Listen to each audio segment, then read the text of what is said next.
నమస్కారం NSTV news కి స్వాగతం. నా పేరు సంధ్య. ఇక వార్తల్లోని ముఖ్యాంశాలను ఇప్పుడు చూద్దాం.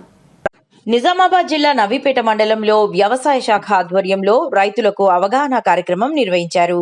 ఈ సందర్భంగా ఏవో నవీన్ రైతులకు పంటల పరిస్థితిని పరిశీలిస్తూ వర్షాభావ పరిస్థితుల్లో తక్కువ నీటితో సాగు చేసే ప్రత్యామ్నాయ పంటలపై అవగాహన కల్పించారు.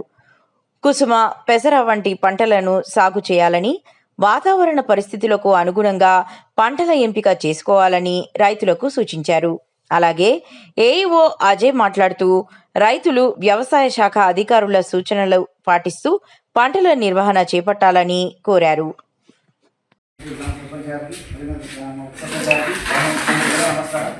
ఇప్పుడు నేను రావాల్సిన ఉద్దేశం ఏంటంటే, ఇప్పుడు ప్రస్తుతం నిన్న వాన పడింది, కానీ అంతకుముందు మనకు వర్షం లేక చాలా పంటలు కూడా నాటేసిన కూడా ఎండిపోయే పరిస్థితి ఉంది. మరి అటువంటి పరిస్థితులు ఎవరైతే నాటు వేయని పరిస్థితిలో వెళ్తున్నారో వాళ్ళందరూ కూడా మరి ఆర్తడి పంటలు అయినటువంటి ఈ కంది కానీ, అదేవిధంగా నూనె గింజల పంటలు అయినటువంటి మన సన్ఫ్లవర్ కానీ, అదేవిధంగా ఈ కుసుమలు కానీ, నువ్వులు కానీ, ఇవి కానీ మన వేసుకోవాల్సిందిగా రైతులు కోరుతున్నాము. అదేవిధంగా పెసర మినుము అయితే మనకు ఆల్రెడీ టైం అయిపోయింది, అది వేసుకోవడానికి ఇబ్బంది అవుతుంది. కాబట్టి ఈ కంది మీరు ఆలోచిస్తే బాగుంటుంది. కాబట్టి అది మన 120 days డ్యూరేషన్ ఉంది. మనకు కావాల్సిన రైతులు ఎవరు ఉంటే కంది వేసుకున్న రైతులు ఉంటే వాళ్ళకి 4 days ప్యాకెట్ 400 రూపాయలకు సబ్సిడీ ఇవ్వడం జరుగుతుంది. కాబట్టి ఎవరైనా కంది వేస్తా అనుకుంటే మరి వారు రైతులు సంపాదించాలని కోరుతా ఉన్నాం.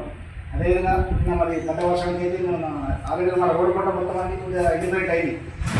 కానీ అందరికీ కూడా మొత్తం తెలియజేస్తూ మీకు గ్రామంలో ఏమైనా సమస్యలు వ్యవసాయ శాఖ పరంగా ఉంటే తెలియజేయాల్సిందే మరి బాధ్యతను కోరుతాను.